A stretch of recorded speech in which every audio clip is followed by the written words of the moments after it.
সরকারকে অবৈধ উল্লেখ করে সব শ্রেণী পেশার মানুষকে রাজপথে নেমে আসার আহ্বান বিএনপির। দেশ অচল করে দেয়া গণতন্ত্রের ভাষা হতে পারে না, পাল্টা জবাব আওয়ামী লীগের।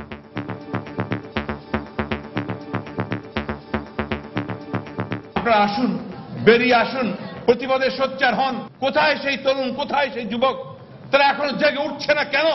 দেশ অচল করা মানে দেশের 16 কোটি মানুষের জীবনযাত্রাকে অচল করে দেয়া, এটা গণতন্ত্রের ভাষা নয়। বিএনপির নেতাকর্মী ইলেকশন করতে চায়, খালেদা জিয়া ইলেকশন করবে না, কারণ তিনি এখন বিএনপির নেত্রী নয়, তিনি এখন জামাতের আমির হয়ে গেছে। সমঝোতায় আসার এখনো সময় আছে, তবে আলোচনা হতে হবে শর্তহীন, মন্তব্য স্পিকারের। আলোচনার সুযোগ এখনো রয়েছে, আলোচনাটা শর্তহীনভাবে হওয়াই ভালো। দেখছিলেন প্রধান শিরোনাম, মধ্যরাতের সময় সঙ্গে আছি আমি হাফসাতুন্নেসা এবং আমি মাহাদি হাসান। এবার অন্যান্য শীর্ষ সংবাদ। নির্বাচনে যাওয়া ছাড়া বিএনপির উপায় নেই, সহিংসতাকে সমর্থন করে না বলেই সর্বদলীয় সরকারে গেছে জাতীয় পার্টি।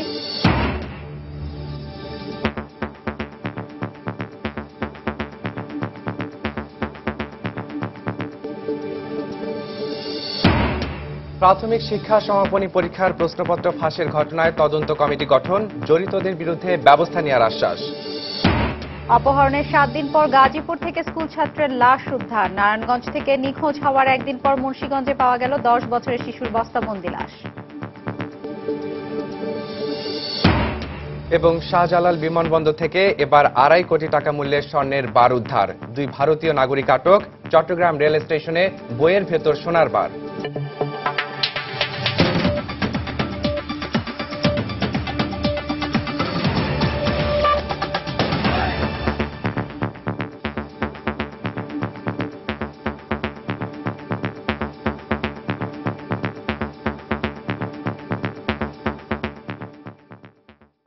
দেশে কোনো নীল নকশা নির্বাচন করতে দেয়া হবে না বলে আবারও হুঁশিয়ারি দিয়েছে বিএনপি। সরকারকে অবৈধ উল্লেখ করে দাবি আদায়ে সব শ্রেণী পেশার মানুষকে রাজপথে নেমে আসার আহ্বান জানিয়েছেন বিএনপির ভারপ্রাপ্ত মহাসচিব মির্জা ফখরুল ইসলাম আলমগীর। এদিকে রাজধানীতে আলাদা অনুষ্ঠানে একই আহ্বান জানিয়েছেন বিএনপির কেন্দ্রীয় নেতারা। বিকেলে রাজধানীর পূর্বানী হোটেলে এমবিএ অ্যাসোসিয়েশন অব বাংলাদেশের উদ্যোগে the political thought of Tarique Rahman শীর্ষক বইয়ের প্রকাশনা উৎসবে যোগ দেন বিএনপির ভারপ্রাপ্ত মহাসচিব মির্জা ফখরুল ইসলাম আলমগীর। এতে তিনি বর্তমান সরকারকে অবৈধ বলে আখ্যায়িত করেন। এখনো আমাদের বোধোদয় হচ্ছে না, এখনো কি আমরা বুঝতে পারছি না যে আমরা কোন অন্ধকার তিমিরের দিকে যাচ্ছি? আমি এই কথাগুলো প্রায় বলবার চেষ্টা করি। কোথায় সেই তরুণ, কোথায় সেই যুবক? তারা এখনো জেগে উঠছে না কেন? তারা এখনো কেমন করে এই সমস্ত লোকদেরকে দালালি করছে, যারা পদলেহন করছে, যারা সরকারকে, এই সরকারের পদলেহন করছে এবং গণতন্ত্রকে ধ্বংস করবার জন্য যারা কাজ করছে, তাদের বিরুদ্ধে প্রতিবাদে সোচ্চার হয়ে উঠছে না কেন? এদিকে বিদেশি আনুগত্যের মাধ্যমে সরকার ক্ষমতায় থাকার চেষ্টা করছে মন্তব্য করে বিএনপির যুগ্ম মহাসচিব রুহুল কবির রিজভী বলেছেন, নীল নকশার নির্বাচন বাস্তবায়ন করতে দেবে না তার দল। সকালে নয়াপল্টনে দলের কেন্দ্রীয় কার্যালয়ে সংবাদ সম্মেলনে তিনি বক্তব্য রাখেন। বর্তমান মন্ত্রিসভা অসাংবিধানিক, এই সরকার তার সকল বৈধতা হারিয়েছে। যে নির্বাচনে সব দলের অংশগ্রহণ নেই, সেই নির্বাচন অজেয় জনগণ সকল শক্তি দিয়ে প্রতিহত করবে। অন্যদিকে সকালে জাতীয় প্রেস ক্লাবে এক আলোচনা সভায় কথা বলেন বিএনপির স্থায়ী কমিটির সদস্য মির্জা আব্বাস। প্রতিবেশী রাষ্ট্রের উস্কানিতে বিএনপি নেতাকর্মীদের উপর গুলি চালানো হচ্ছে বলে অভিযোগ করেন তিনি। প্রতিবেশী রাষ্ট্রের উস্কানিতে আজকে এই আওয়ামী লীগ সাহস পাচ্ছে বাংলাদেশে বাড়িতে গুলি করার জন্য, আর নাইলে কোনোদিন এরকম গুলি বাংলাদেশে হয় নাই, বেপরোয়া গুলি। এ সময় তিনি বর্তমান মন্ত্রিসভাকে অবৈধ উল্লেখ করে সব সরকারি কর্মকর্তা ও কর্মচারীদেরকে তাদের আদেশ না মানার আহ্বান জানান। রামিম হাসান, সময় সংবাদ, ঢাকা। দেশ অচল করে দেয়া কোনো গণতান্ত্রিক দেশের রাজনৈতিক দলের ভাষা হতে পারে না বলে মন্তব্য করেছেন আওয়ামী লীগ নেতারা। তাদের আশা, নেতাকর্মীদের চাপের মুখে অবশ্যই বিরোধী দল সংঘাতের পথ থেকে ফিরে নির্বাচনের পথে আসবে। শনিবার দেশের বিভিন্ন স্থানে আয়োজিত আলোচনা সভায় আওয়ামী লীগ নেতারা আরও বলেন, বর্তমান মন্ত্রিসভা আচরণবিধি মেনে একটি সুষ্ঠু ও গ্রহণযোগ্য নির্বাচন অনুষ্ঠানে বদ্ধপরিকর।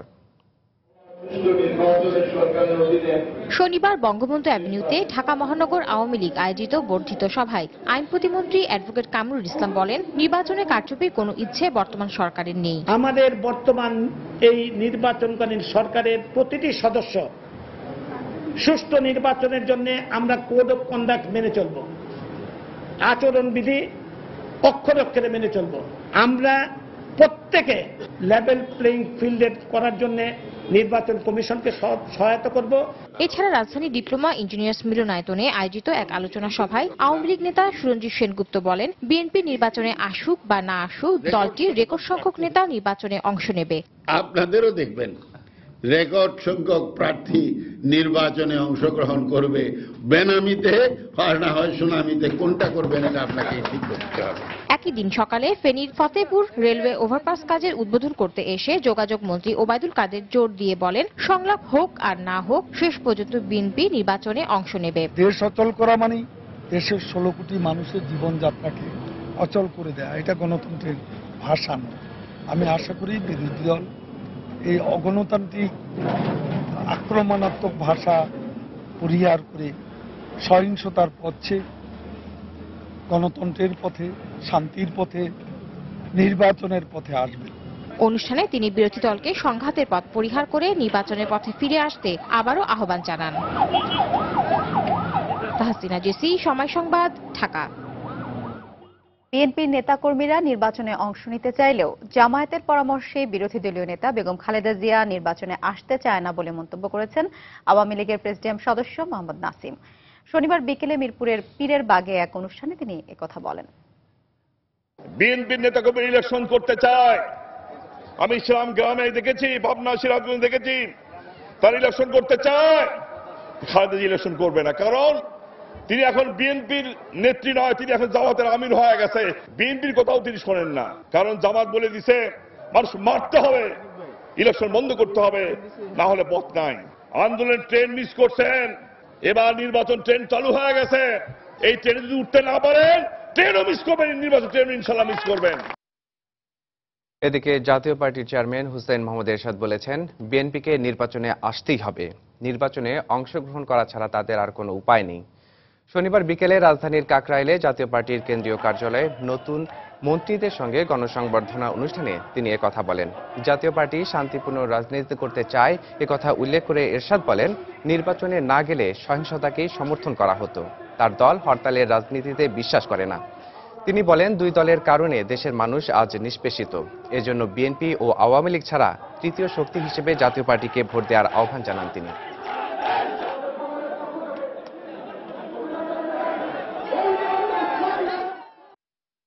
হরতাল রাজনীতি বিশ্বাস করি না। নির্বাচন না করলে হরতাল সমর্থন করতে হতো, গাড়ি পড়লে মানুষ মারতে হতো। আমরা সেই রাজনীতি করি না, জনগণের কল্যাণের রাজনীতি করি। হয়তো আপনারা যে নির্বাচনে আসবেন, এত আন্দোলনের পর, এত গাড়ি পোড়ানোর পর, এত মানুষ করার পর, এত শিশুদের জ্বালিয়ে মারার পর আমরা হয়তো নির্বাচনে আসবেন, বিকল্প কোনো পথ নেই। আমার নির্বাচনে আসতে হবে। সরকারকে উৎখাত করার একটাই পথ, নির্বাচন, নির্বাচন, নির্বাচন। জাতীয় সংসদের স্পিকার ডক্টর শিরিন শারমিন চৌধুরী বলেছেন, বর্তমান সংকট সমাধানে দুই দলের উচিত শর্তহীন আলোচনায় বসা। জাতির প্রত্যাশা সব দলের অংশগ্রহণে আগামী নির্বাচন অনুষ্ঠিত হবে। রাজধানীর একটি হোটেলে আলোচনা সভায় তিনি একথা বলেন।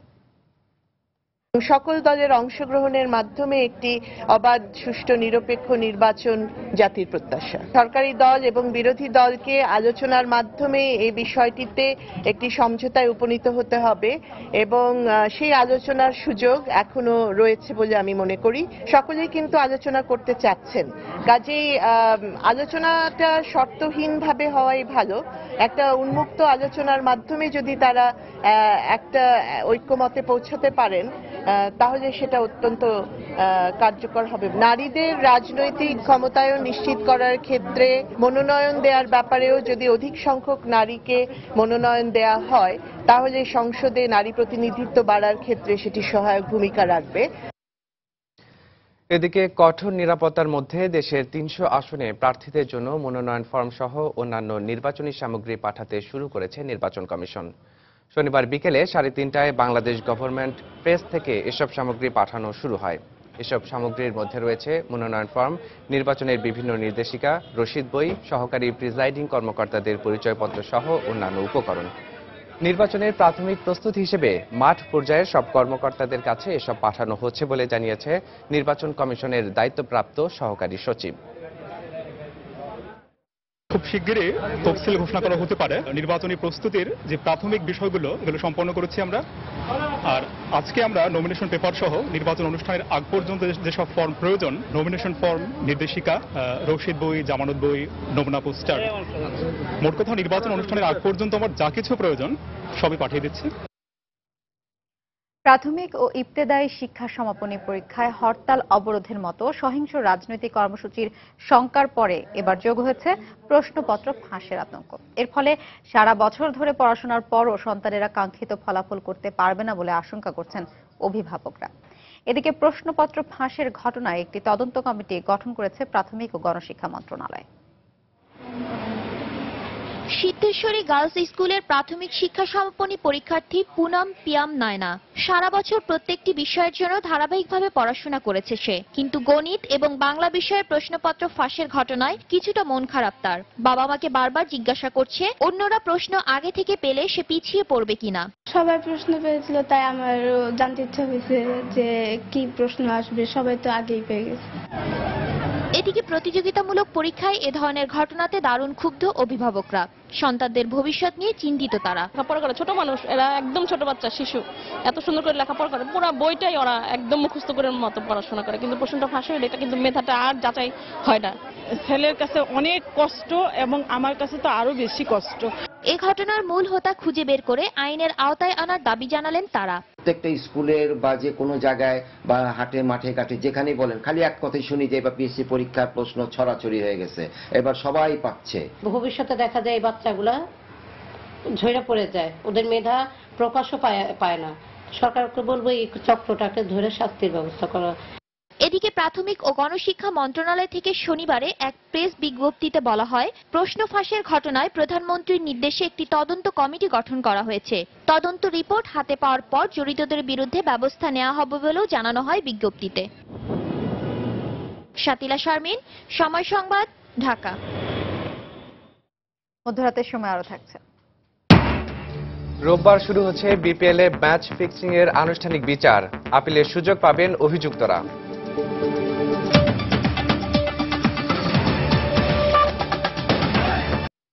অপহরণের 7 দিন পর টঙ্গীর 27 এলাকা থেকে সজীব নামের এক স্কুল ছাত্রের মরদেহ উদ্ধার করেছে পুলিশ। মুক্তিপণে টাকা দিতে না পারায় অপহরণকারীরা শিশুটিকে হত্যা করেছে বলে জানিয়েছেন নিহতের স্বজনরা। এদিকে নিখোঁজের একদিন পর নারায়ণগঞ্জের স্কুল ছাত্র সিয়ামের বস্তাবন্দি লাশ উদ্ধার করা হয়েছে মুন্সিগঞ্জ থেকে। জেলা প্রতিনিধিদের পাঠানো তথ্য ও ছবি নিয়ে দেখুন প্রতিবেদন। পুলিশ জানায়, শনিবার বিকেলে 27 এলাকার একটি বিলে সজীবের মরদেহ ভাসতে দেখে তাদেরকে খবর দেয় এলাকার লোকজন। লাশটি উদ্ধারের পর নিহতের স্বজনদের খবর দেওয়া হয়। এরপর কান্নার রোল আর দীর্ঘশ্বাসে কিছুক্ষণের মধ্যেই ভারী হয়ে ওঠে গোটা এলাকা। নবম শ্রেণীর ছাত্র সজীব গত 16 নভেম্বর খেলতে গিয়ে অপহরণের শিকার হয় বলে জানান স্বজনরা। তার মুক্তির জন্য মোটা অঙ্কের চাঁদা দাবি করে অপহরণকারীরা। সোমবার দিন 2টা সদরের দিকে আমার 5 লক্ষ দাবি করছে, যে 5 লক্ষ নিয়ে গাবতলি ব্রিজে প্রকৃত অপরাধী যারা তাদেরকে গ্রেপ্তারের জন্য চেষ্টা চলতেছে। ইভেন কি এটা কি কারণে ঘটনাটা সংঘটিত হয়েছে সেটা শুধু চাঁদা কিংবা অন্য কিছু না, জমি জমা সংক্রান্ত কিংবা অন্য কোনো ব্যক্তিগত বিরোধ থাকতে পারে কিনা, এই বিভিন্ন দিকগুলোকে আমরা চিহ্নিত করে দিকগুলোকে আমরা দেখব। অন্যদিকে শনিবার সকালে মুন্সিগঞ্জ সদর উপজেলার সিপাহীপাড়া এলাকায় মুখ বাঁধা একটি বস্তা পড়ে থাকতে দেখে পুলিশে খবর দেয় পথচারীরা। বস্তার মুখ খুলে সিয়ামের মরদেহ উদ্ধার। ময়না তদন্ত শেষে দুপুরে স্বজনদের কাছে লাশ হস্তান্তর করা হয়। পূর্ব শত্রুতার জের ধরে এলাকার কেউ এ ঘটনা ঘটিয়েছে বলে অভিযোগ করেছেন নিহতের স্বজনরা। 1 বছর ধরে ওর সাথে কিছু বন্ধু বান্ধব চলাফেরা করে, বন্ধু বান্ধব বলতে কি বড় ভাই যাকে বলা হয়, ওরা সবসময় ওরা খুব টর্চার করতো, মেন্টালি টর্চার খুব করতো, সবসময় চাপ দিত। টাকা বাসা থেকে টাকা তাহা 2বার নিয়ে দিছে বান্ডিলে গুণ, এবার দিতারা নাই দেখে আমার বাবার নিয়ে মেরে হালালো। নারায়ণগঞ্জ আদর্শ বিদ্যালয়ের 4র্থ শ্রেণীর ছাত্র সিয়াম গত শুক্রবার সন্ধ্যায় খেলতে গিয়ে নিখোঁজ হয় বলে জানান স্বজনরা। তারেকুজ্জামান শিমুল, সময় সংবাদ। হযরত শাহজালাল আন্তর্জাতিক বিমানবন্দর থেকে এবার 5.5 কেজি স্বর্ণ এবং 19 লাখ টাকা মূল্যের বিদেশি মুদ্রা সহ 2 ভারতীয় নাগরিককে আটক করেছে কাস্টমস কর্তৃপক্ষ। অন্যদিকে বইয়ের ভেতরে করে নিয়ে যাওয়ার সময় 5টি সোনার বার সহ একজনকে আটক করেছে চট্টগ্রাম রেলওয়ে থানা পুলিশ। শাহজালাল আন্তর্জাতিক বিমানবন্দর কাস্টমস কর্তৃপক্ষ জানায়, শনিবার ভোরে দুবাই থেকে আসা ইত্তেহাদ এয়ারলাইন্সের একটি ফ্লাইটের যাত্রী দীনেশ ও সুরেশের দেহ তল্লাশি করে পাওয়া যায় 6টি সোনার বার, যার ওজন 5.5 কেজি এবং আনুমানিক মূল্য 2.5 কোটি টাকা। একজন প্যাসেঞ্জার অ্যারাইভাল হলে উইদাউট এনি ব্যাগ সে বের হয়ে যাওয়ার অবস্থায় আছে। তো ওই সময়ে কোনো ব্যাগ না থাকায় আমাদের কাস্টমস কর্মকর্তা তাদেরকে জিজ্ঞাসাবাদ করে যে তার কাছে কিছু আছে কিনা। তো সে সেটা প্রথমে অস্বীকার করে এবং সন্দেহ হয়, তখন তার বডি সার্চ করা হয় এবং তার শরীরে 1 কেজি গোল্ডের একটা বার পাওয়া যায়। একটা পর্যায়ে নোটিশ করা হয় যে অ্যারাইভেল হলে আরও একজন ইন্ডিয়ান প্যাসেঞ্জার তাকে ইশারা করছে, তখন তাকেও সার্চ করা হয়, নিয়ে আসা হয়, জিজ্ঞাসাবাদ করা হয় এবং এক পর্যায়ে তাকে তল্লাশি করে তার ব্যাগ থেকে 4.5 কেজি, দ্বিতীয় প্যাসেঞ্জারের কাছ থেকে 4.5 কেজি পাওয়া যায়। এদিকে চট্টগ্রাম রেল স্টেশনের প্ল্যাটফর্ম থেকে বইয়ের ভেতরে করে নিয়ে যাওয়ার সময় 5টি স্বর্ণের বার সহ শফিকুর নামে একজনকে আটক করে পুলিশ। শফিক স্বর্ণগুলো নিয়ে ঢাকায় যাচ্ছিলেন বলে জানায় রেলওয়ে পুলিশের কর্মকর্তারা। তার হাতে কিছু বই ছিল, 6টা বই। আমরা ওই ব্যাগগুলি আর বইগুলি আমরা চেক করে তল্লাশি করে তার কাছ থেকে 5টি স্বর্ণের বার পাওয়া গেছে। এ নিয়ে গত 1 মাসে ঢাকা ও চট্টগ্রামে প্রায় 100 কেজি স্বর্ণ আটক করল কাস্টমস ও পুলিশ। খান মোহাম্মদ রুমেল, সময় সংবাদ, ঢাকা। এবার বাসা বাড়িতে গ্যাস সংকট নিয়ে সময়ের বিশেষ আয়োজন। শীত মৌসুম শুরুর আগেই রাজধানীতে বেড়ে গেছে গ্যাসের সংকট।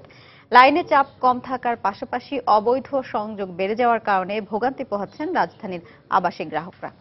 শীত বাড়লে সংকট আরও বেড়ে যাবে এমন আশঙ্কাও তাদের। অন্যদিকে তিতাস গ্যাস কর্তৃপক্ষ বলছে, লোড ব্যবস্থাপনার উপর জোর দিয়ে দুর্ভোগ সহনীয় পর্যায়ে রাখার চেষ্টা করবেন তারা। মিজানুর রহমান খবিরের প্রতিবেদন। কিন্তু ইচ্ছা করে না, যে গ্যাসই নাই তো রান্না করবো কি করে। রাজধানীর হাতিরপুল এলাকার এই গৃহিণীর মতো অনেক গ্রাহকই আবাসিক গ্যাস ব্যবহারের ক্ষেত্রে সংকটে ভোগেন বছরের অনেকটা সময়। আর শীত আসলেই এই কষ্ট বেড়ে যায় বহুগুণ। কেবল রাজধানীতে প্রায় 4 লাখ বৈধ, 1,60,000-এর বেশি অবৈধ আর 3,000 বাণিজ্যিক গ্রাহক মিলে বৃহত্তর ঢাকাতে গ্যাসের প্রতিদিনকার চাহিদা প্রায় 1,600 মিলিয়ন ঘনফুট। বিপরীতে সরবরাহ রয়েছে 1,400 মিলিয়ন ঘনফুটের মতো। আমাদের বাসায় তো থাকেই না সকালে গ্যাস, 8টার পরেই যায়। সকালের টাইমে একটু নরমালি একটু নাস্তা টাস্তা অনেকদিন হয়, অনেকদিন আবার নাস্তা রুটি ভাজা যায় না। গ্যাসের এই সংকটের কারণে অনেকে তাই বাধ্য হয়ে বৈদ্যুতিক চুলা, কেরোসিন চুলা ও বিভিন্ন বিকল্প জ্বালানি ব্যবহার করছেন। এর ফলে তাদের টানতে হয় বাড়তি খরচের বোঝা। দিনের বেলা স্টোভে রান্না করে খাইতে হয় আর রাত্রেবেলা রান্না করে রাখতে হয়, বাসিটা খাইতে হয়। এদিকে কামরাঙ্গীরচর, মগবাজার, মিরপুর সহ কয়েকটি এলাকায় গ্রাহক সংখ্যা আগের থেকে বেড়ে যাওয়ার কারণে গ্যাস সংকট চলছে এমন দাবি তিতাস কর্তৃপক্ষের। সরবরাহ স্বাভাবিক রাখতে শীত মৌসুমে গ্যাসের চাপ বাড়ানোর ব্যবস্থা চলছে বলে জানান তারা। এখন কিন্তু সেই হাহাকারটা নেই। শীতের সময় যে গ্যাপটা আসে সেটা প্রধানত শহর এলাকাতেই আসে। এই গ্যাপটা হয়তো 20 মিলিয়ন 25 মিলিয়নের গ্যাপ আসে। শীত উপলক্ষে আমরা সাধারণ সময়ের থেকে বেশি সজাগ থাকি। তাপ কমে যাওয়ার জন্য যে কন্ডেনসেশন বেড়ে যায় ওটাকে আমি কাউন্টার ব্যালেন্স করি হিটারের মাধ্যমে। লোড ম্যানেজমেন্টটা আমরা তখন করি খুব নিবিড়ভাবে। তবে লোকবল সংকটের কারণে অবৈধ সংযোগের বিরুদ্ধে পুরোদমে অভিযান চালানো সম্ভব হচ্ছে না, এমনটাই দাবি সংস্থাটির। মিজানুর রহমান খবির, সময় সংবাদ, ঢাকা। চট্টগ্রামে 3 বছর পর আবাসিক খাতে গ্যাসের সংযোগ প্রদান শুরু হলেও অবৈধ সংযোগ বৈধ করার প্রস্তাবে সাড়া মেলেনি। মাত্র 57 জন গ্রাহক বৈধ হওয়ার জন্য আবেদন করেছেন। এদিকে নতুন সংযোগ অত্যন্ত ধীর গতিতে দেওয়া হচ্ছে দাবি করে এক্ষেত্রে অনিয়ম এবং প্রতিটি ধাপে অতিরিক্ত অর্থ আদায়ের অভিযোগ করেছেন ঠিকাদাররা। অন্যদিকে কর্ণফুলী গ্যাস বিতরণ কর্তৃপক্ষের দাবি, রাজনৈতিক অস্থিরতার কারণে সংযোগ প্রক্রিয়া বাধাগ্রস্ত হচ্ছে। বিস্তারিত জানাচ্ছেন হাজিরা শিউলি। 3 বছর চট্টগ্রামে গ্যাসের সব ধরনের সংযোগ প্রদান বন্ধ থাকলেও থেমে থাকেনি অবৈধভাবে সংযোগ প্রদান। সরকারি সিদ্ধান্তে গত জুন থেকে কর্ণফুলী গ্যাস বিতরণ কোম্পানি কেজিডিসিএল আবাসিক খাতে সংযোগ প্রদানের পাশাপাশি অবৈধ গ্রাহকদের নিয়মিত হওয়ার সুযোগ দেয়। কিন্তু নানা উদ্যোগেও প্রত্যাশিত সাড়া না মেলায় হতাশ কর্তৃপক্ষ।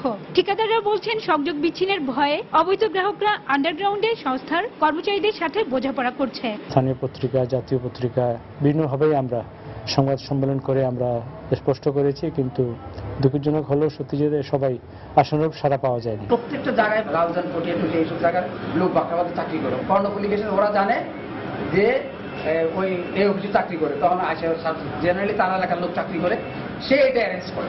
এদিকে চট্টগ্রামে গ্রাহক বেশি হলেও রাইজের টিম কম থাকায় সংযোগ অত্যন্ত ধীরগতিতে হচ্ছে বলে অভিযোগ ঠিকাদারদের। এ নিয়ে ঠিকাদারদের সাথে তিক্ততা সৃষ্টির পাশাপাশি সংযোগ প্রাপ্তি নিয়ে গ্রাহকরা আছেন চরম অনিশ্চয়তায়। এই গতিতে সংযোগ হচ্ছে, এই গ্রাহকদেরকে সংযোগ দিতে আমাদের একটা ধারণা আর কি যে আরো 5 বছরও পারবে না। গ্যাসে সংযোগ না পাওয়ার কারণে আমার ব্যাংকের ইন্টারেস্ট বাড়তেছে, যার ফলে নিয়ে আমার এখন দিশেহারা অবস্থায়। 6 মাস লাইন দেওয়া অনুমোদন দেওয়ার পরেও মাসের পর মাস ঘুরার পর আমরা লাইন পাচ্ছি না। সংযোগ প্রদানে সিরিয়াল ভঙ্গ সহ প্রতিটি ধাপে অতিরিক্ত অর্থ আদায়ের অভিযোগও ঠিকাদারদের। ওরা যখন আমাদের প্রেশার দেয় তখন আমরা কাস্টমারের কাছে যাই, কাস্টমারও বাধ্য হয়ে নিরুপায় হয়ে আমাদেরকে টাকা দেয়, তাহলে আমারটা হবে না। তবে এসব অভিযোগ অস্বীকার করে কর্তৃপক্ষ বলছে রাজনৈতিক অস্থিরতার কারণে সংযোগ প্রদান ধীরে হচ্ছে। রাজনৈতিক অস্থিরতার কারণে আমরা সংযোগটা যেরকম আশানুরূপ সংযোগ দিতে পারিনি, তো সেটা আমরা শুক্র শনিবার কাজ করে সেটা পুষিয়ে নেওয়ার চেষ্টা করছি। 6 মাসে কেজিডিসিএল 4000 চুলায় নতুন সংযোগ দিলেও এখনো প্রায় 20,000 গ্রাহক সংযোগের অপেক্ষায় আছেন। হাজারে শিবলি, সময় সংবাদ, চট্টগ্রাম। এদিকে মহাজোট সরকারের আমলে গ্যাসের উৎপাদন 600 মিলিয়ন ঘনফুট বৃদ্ধি পেয়েছে উল্লেখ করে পেট্রোবাংলা চেয়ারম্যান ডক্টর হোসেন মনসুর জানিয়েছেন, সঞ্চালন লাইনের সমস্যার কারণে বিভিন্ন এলাকায় গ্যাসের সমস্যা হয়। শনিবার নারায়ণগঞ্জে নতুন একটি পাইপলাইন স্থাপনের উদ্বোধনী অনুষ্ঠানে তিনি বলেন, দেশে গ্যাস সংকট সমাধানে সরকার কাজ করে যাচ্ছে। সকালে সিদ্ধিরগঞ্জের গোদনাইলে তিতাস গ্যাসের এ পাইপলাইন কাজের উদ্বোধন করা হয়। এ সময় নারায়ণগঞ্জের 4 সংসদ সদস্য উপস্থিত ছিলেন। এ পাইপলাইন নির্মাণ হলে নারায়ণগঞ্জ, গোদনাইল, পাগলা ফতুল্লা, পঞ্চবটি, মুক্তারপুর ও মুন্সিগঞ্জ এলাকায় গ্যাসের চাপ বাড়বে। অনুষ্ঠানে জানানো হয়, এ পাইপলাইন হলে এসব এলাকার শিল্প কারখানা এবং বাসাবাড়িতে নিরবচ্ছিন্ন গ্যাস মিলবে। 14 কিলোমিটার দীর্ঘ এ পাইপলাইন নির্মাণের খরচ হচ্ছে প্রায় 25 কোটি টাকা। 3 মাসের মধ্যে কাজ শেষ হবে বলে আশা করা হচ্ছে।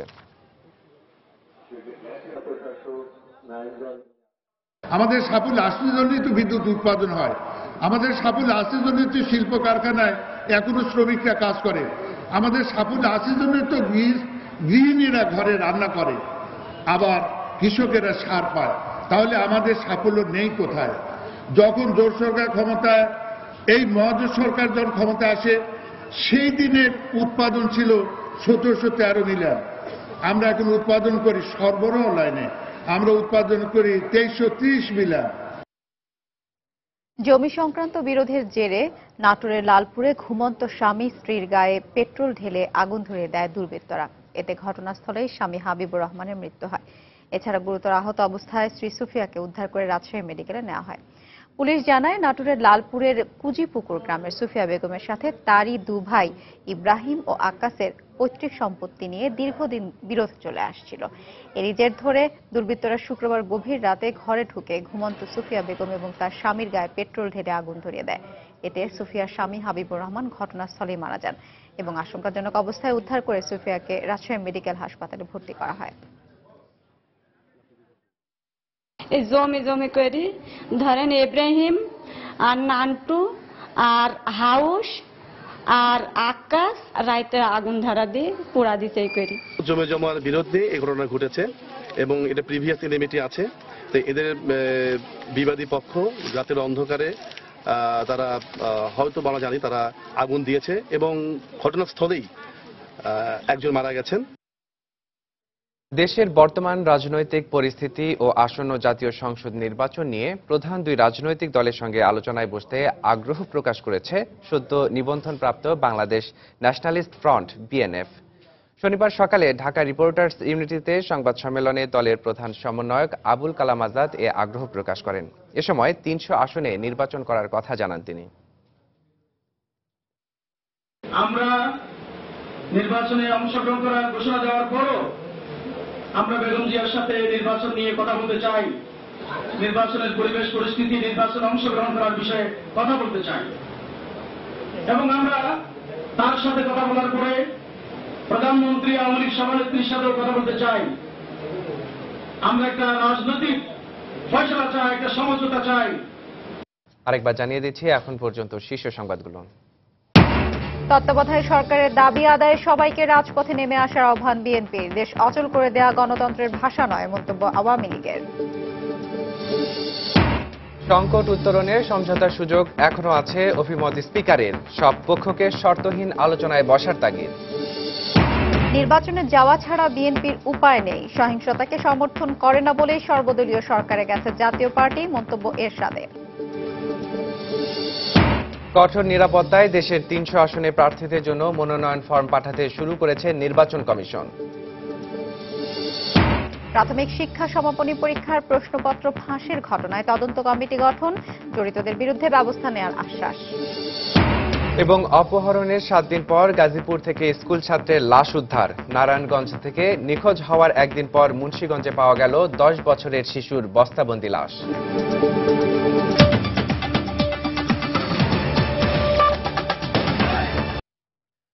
সর্বদলীয় সরকারের মন্ত্রিসভায় যোগ দিলে বিএনপিকে জাতীয় পার্টির চেয়েও বেশি পদ দেয়া হবে বলে জানিয়েছেন বন ও পরিবেশ মন্ত্রী ডক্টর হাসান মাহমুদ। শনিবার চট্টগ্রাম সার্কিট হাউসে আয়োজিত এক সংবাদ সম্মেলনে তিনি একথা বলেন। সর্বদলীয় সরকারে এখনো প্রধান বিরোধী দল যোগ দেওয়ার সুযোগ রয়েছে। তারা যদি এগিয়ে আসে তাদেরকে জাতীয় পার্টির চেয়েও অনেক বেশি পদ সর্বদলীয় মন্ত্রিসভায় দেওয়ার সুযোগ রয়েছে। সুতরাং তাদেরকে আমরা অনুরোধ জানাবো সর্বদলীয় সরকারে যোগ দিয়ে দেশের মানুষকে কষ্ট দেওয়ার রাজনীতি পরিহার করার জন্য। অবৈধ পথে মালয়েশিয়া পাঠানোর চেষ্টার অভিযোগে চট্টগ্রামের পাঁচলাইশ এলাকা থেকে 6 দালাল সহ 29 জনকে আটক করা হয়েছে। পুলিশ জানায়, গোপন সংবাদের ভিত্তিতে পাঁচলাইশ থানা পুলিশ নির্মাণাধীন একটি বাড়িতে অভিযান চালিয়ে 23 জনকে আটক করে। পরে তাদের দেয়া তথ্য অনুযায়ী দালাল চক্রের 6 জনকে আটক করা হয়। প্রাথমিক জিজ্ঞাসাবাদে তারা দাবি করেছে, সমুদ্রপথে মালয়েশিয়া পাঠানোর জন্য দেশের বিভিন্ন স্থান থেকে তাদের নিয়ে আসা হয়েছে। শনিবার রাতেই তাদের কক্সবাজারের টেকনাফ হয়ে সমুদ্রপথে মালয়েশিয়া পাঠানোর কথা ছিল। কক্সবাজার থেকে আবার তুলবে, শিপে নিয়ে যাবে, ওইখানে নিয়ে আদম আছে, ওই আদমের কাছে তুলে দিবে, পরে থেকে লুকিয়ে যাবে। 1,80,000 টাকা লাগবে, বিদেশে নিয়ে দিবে। তো টাকা এখানে 20,000 টাকা অ্যাডভান্স চাইছে, আমরা টাকাটুকু দিতে পারবো না। আমাদের জীবনে কোনো গ্যারান্টি আছে কোনো? যেভাবে নিবেন আমাদেরকে বলছে যে বড় জাহাজে করে নিব। পাতালের জন্য এক জায়গায় জড়ো করে রেখেছে। এই সংবাদ পেয়ে সহকারী পুলিশ কমিশনার পাঁচলাইশ জনের নেতৃত্বে পাঁচলাইশ থানা পুলিশের একটা টিম রাত 1:45টায় তাদেরকে উদ্ধার করে।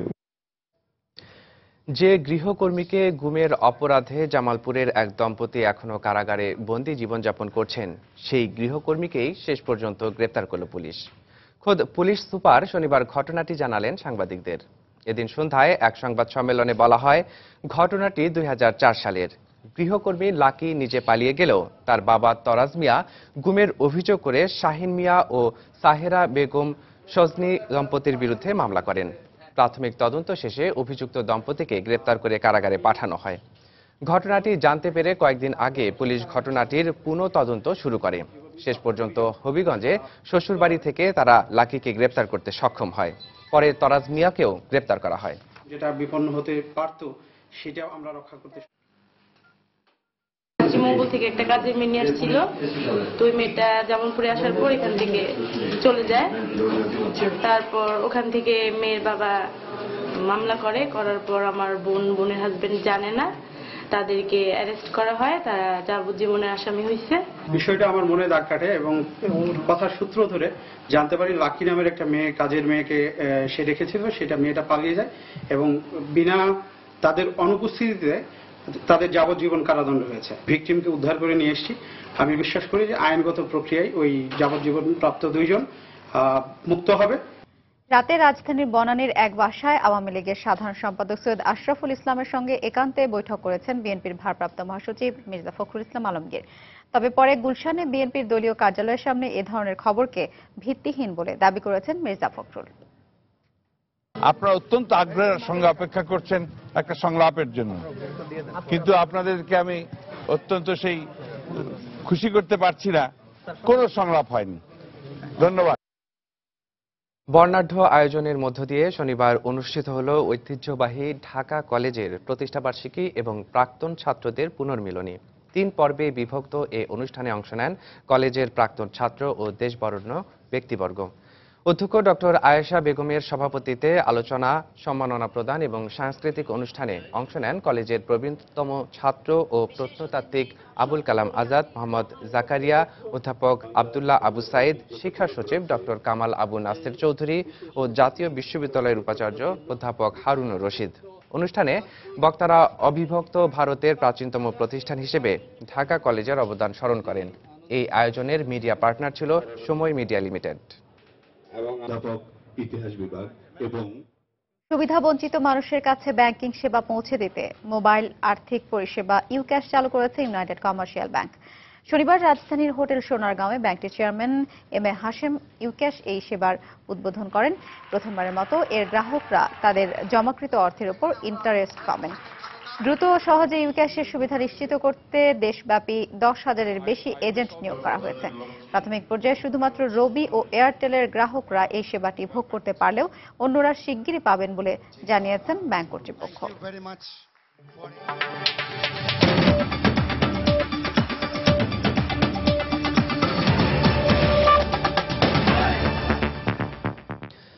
প্রথমবারের মতো নিজেদের তৈরি ড্রোন পরীক্ষামূলকভাবে আকাশে উড়িয়েছে চীন। শুক্রবার রাষ্ট্রীয় গণমাধ্যমের বরাত দিয়ে বিবিসি এ তথ্য জানায়। ড্রোনটি রাডার ফাঁকি দিয়ে লক্ষ্যবস্তুতে আঘাত হানতে সক্ষম বলেও জানানো হয়। চীন সরকারের পক্ষ থেকে এ বিষয়ে আনুষ্ঠানিকভাবে কিছু জানানো না হলেও প্রত্যক্ষদর্শীদের বরাত দিয়ে বিভিন্ন গণমাধ্যমে বেইজিংয়ের এ সাফল্যের কথা তুলে ধরা হয়। শুক্রবার চেংদুর এলাকায় প্রায় 20 মিনিট ধরে পরীক্ষামূলকভাবে শার্পসোর্ড নামের ড্রোনটি উড্ডয়ন করা হয়। সাম্প্রতিক বছরগুলোতে J-20 ও J-31 যুদ্ধবিমান সহ রাডার ফাঁকি দিতে সক্ষম বিমান তৈরি করে চীন। এরই ধারাবাহিকতায় চীনের আকাশে উড়ল চালকবিহীন ড্রোন।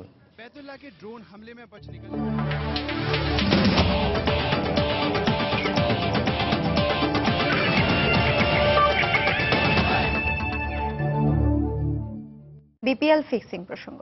অবশেষে রোববার থেকে শুরু হতে যাচ্ছে বাংলাদেশ প্রিমিয়ার লিগ বিপিএল এর ফিক্সিং এর ঘটনার জন্য গঠিত ট্রাইব্যুনালের প্রাথমিক শুনানি। শনিবার সকালে গুলশানে এক সংবাদ সম্মেলনে এমনটাই জানিয়েছেন ট্রাইব্যুনালের আহ্বায়ক ও সাবেক বিচারপতি খাদেমুল ইসলাম চৌধুরী। সেই সাথে এও জানানো হয় অভিযুক্তদের জন্য আপিল করার সুযোগ থাকছে। বিপিএল এর দ্বিতীয় আসরে ঢাকা গ্ল্যাডিয়েটর্সের দুটি ম্যাচ সন্দেহজনক হওয়ায় তদন্ত করে আইসিসির দুর্নীতি দমন ইউনিট আকসু। তদন্তের পর 6 দেশি ও 3 বিদেশি সহ মোট 9 জনের জড়িত থাকার প্রমাণ পায় তারা।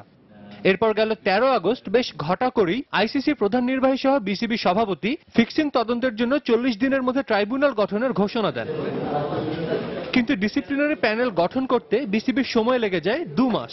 গেল 10 নভেম্বর গঠন করা হয় 3 সদস্যের অ্যান্টি করাপশন ট্রাইব্যুনাল। অবশেষে শুনানি প্রক্রিয়া শুরু করতে যাচ্ছে তারা। প্রিলিমিনারি হিয়ারিং হবে, আগামীকাল থেকে শুরু হবে এবং তারপর একটা ফাইনাল হিয়ারিং হবে। আমরা ডেট দিয়ে দেব। অ্যাপিলের সুযোগ আছে, অ্যাপিল আমাদের চেয়ারম্যানের কাছে হবে। এই 40 দিন কোথা থেকে শুরু কোথায় শেষ এটা আমরা বলবো, আইনে আছে। অভিযুক্তদের এরই মধ্যে উকিল নোটিশ পাঠিয়েছে বিসিবির অ্যান্টি করাপশন ট্রাইব্যুনাল। যদিও কিছুদিন আগে ঢাকা গ্ল্যাডিয়েটর্স থেকে বিচার প্রক্রিয়া চ্যালেঞ্জ করে আদালতে মামলা করা হয়, তবে ট্রাইব্যুনালের আহ্বায়ক জানান ফৌজদারি আইনে না বরং বিসিবি ও আইসিসির আইনেই চলবে বিচার প্রক্রিয়া। This is not court of law. প্রথমই আপনাদের বলা উচিত এখানে কোনো স্ট্যাটিউটের ব্যাপার নাই এবং বাংলাদেশের প্রচলিত আইন কিছুই আমাদের গভর্ন করবে না। তারা যদি না আসে প্রসিডিংটা চলবে। তবে পুরো প্রক্রিয়া চলাকালে তদন্তের স্বার্থে গণমাধ্যমের সামনে কিছু প্রকাশ করা হবে না বলেও জানান খাদেমুল ইসলাম। আর পুরো শুনানি প্রক্রিয়াটি বিসিবির সাথে যৌথভাবে পর্যবেক্ষণ করবে আইসিসির লিগ্যাল ডিপার্টমেন্টের প্রধান ইয়ান হিগিন্স, সংস্থাটির আইন কর্মকর্তা শেলি ক্লার্ক ও prosecutor Jonathan Taylor. Time to time we shall let you know, আমরা আপনাদেরকে জানাবো। সাজিদ মুস্তাহিদ, সময় সংবাদ, ঢাকা। মধ্যরাতের সময় পর্যায়ে শীর্ষ সংবাদ জানিয়ে দিচ্ছি আরেকবার। তত্ত্বাবধায়ক সরকারের দাবি আদায়ে সবাইকে রাজপথে নেমে আসার আহ্বান বিএনপির। দেশ অচল করে দেয়া গণতন্ত্রের ভাষা নয়, মন্তব্য আওয়ামী লীগের। সংকট উত্তরণে সমঝোতার সুযোগ আছে এখনো, অভিমত স্পিকারের। সব পক্ষকে শর্তহীন আলোচনায় বসার তাগিদ। নির্বাচনে যাওয়া ছাড়া বিএনপির উপায় নেই, সহিংসতাকে সমর্থন করে না বলেই সর্বদলীয় সরকারে গেছে জাতীয় পার্টি, মন্তব্য এরশাদের। কঠোর নিরাপত্তায় দেশের 300 আসনে প্রার্থীদের জন্য মনোনয়ন ফর্ম পাঠাতে শুরু করেছে নির্বাচন কমিশন। প্রাথমিক শিক্ষা সমাপনী পরীক্ষার প্রশ্নপত্র ফাঁসের ঘটনায় তদন্ত কমিটি গঠন, জড়িতদের বিরুদ্ধে ব্যবস্থা নেওয়ার আশ্বাস। এবং অপহরণের 7 দিন পর গাজীপুরে স্কুল ছাত্রের লাশ উদ্ধার। মুন্সিগঞ্জে পাওয়া গেল নারায়ণগঞ্জ থেকে নিখোঁজ হওয়া শিশুর বস্তাবন্দি মৃতদেহ।